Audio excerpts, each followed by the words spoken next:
अक्सर ऐसा होता है ना कि एक वक्त सबकी लाइफ में आता है तो हम बहुत खामोश से हो जाते हैं, कहना बहुत कुछ चाहते हैं पर कुछ कह भी नहीं पाते।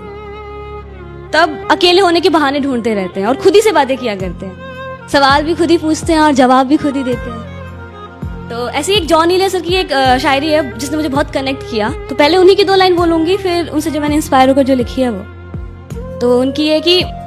ये गम क्या दिल की आदत है, नहीं तो किसी से कुछ शिकायत है, नहीं तो किसी के बिन किसी के याद के बिन जीने की हिम्मत है, नहीं तो किसी सूरत पर अब दिल नहीं लगता, हाँ तो क्या कुछ दिनों से हालत है, नहीं तो उसके आगे मैंने कुछ यूं लिखा कि वो तुझे वफा की उम्मीदें देकर तुझसे बेवफा हो गया, वो तुझे वफा की उम्मीदें देकर तुझसे बेवफा हो गया, तो क्या तेरा भी वफा से भरोसा उठ गया, नहीं तो वो रात तुझे गमों के अंधेरों में अकेला छोड़, वो रात तुझे गमों के अंधेरों में अकेला छोड़ किसी और की ही बाहों में जाकर सो गया, तो क्या अब उसकी रातें को उजाड़ने की तमन्ना है, नहीं तो क्या अब भी उसकी खुशियों की दुआओं में सजदों में अपना सर झुकाया करती हो, हाँ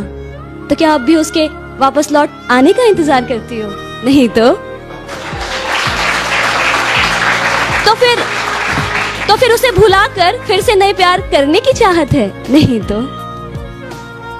जो मेरी जो पोइट्री है ना वो मैंने प्यार के ऊपर लिखा, रिश्तों के ऊपर, कि जब भी हम प्यार में होते हैं, रिश्तों में होते हैं, तो कोई भी रिश्ता 50-50% का नहीं होता, हमेशा से एक तरफा ज्यादा होता ही है, एक ज्यादा एफर्ट्स करता ही करता है। तो उसी के ऊपर पोइट्री है कि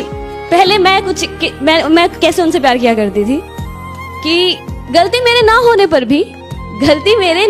पर भी माफी अक्सर मैं ही मांग लिया करती थी, गलती मेरे ना होने पर भी माफी अक्सर मैं ही मांग लिया करती थी, मैं खुद को नाराज कर उन्हें मना लिया करती थी कि तेरे मैसेज का इंतजार करते रहना, तेरे मैसेज का इंतजार करते रहना, तेरे नाम से जब मेरी फोन की रिंग बजे तो साथ में मेरे दिल का भी जोरों से धड़कना, गुजरो जब भी तुम इन आंखों के सामने से ये नजरें तुम पर ही आके रुक जाना, तुम्हारा मुझे देखकर बस मुस्कुरा जाने से मानो मेरा दिन का था बन जाना, तुम्हारे चेहरे की उदासी देखकर मेरा दिल का तुमसे बात करने के लिए तड़पना, हाँ शायद मुझे भी तुमसे प्यार था पर वैसा नहीं जैसा तुम मुझसे किया करते थे,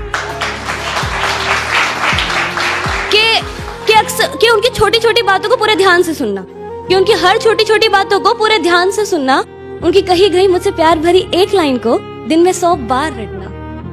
और फिर जब उनका मुझसे ये कह देने से कि तुम मुझे नहीं समझते, तुम मेरे प्यार को नहीं समझते, कहना तो बहुत कुछ चाहता था ये दिल उनसे, पर फिर ये सोचकर कि कहीं उन्हें कुछ दर्द ना पहुंच जाए, अक्सर अपने जज्बातों को दिल में ही बसा लिया करती थी, हाँ शायद मैं भी उनसे प्यार करती थी पर वैसा नहीं जैसा वो मुझसे किया करते थे।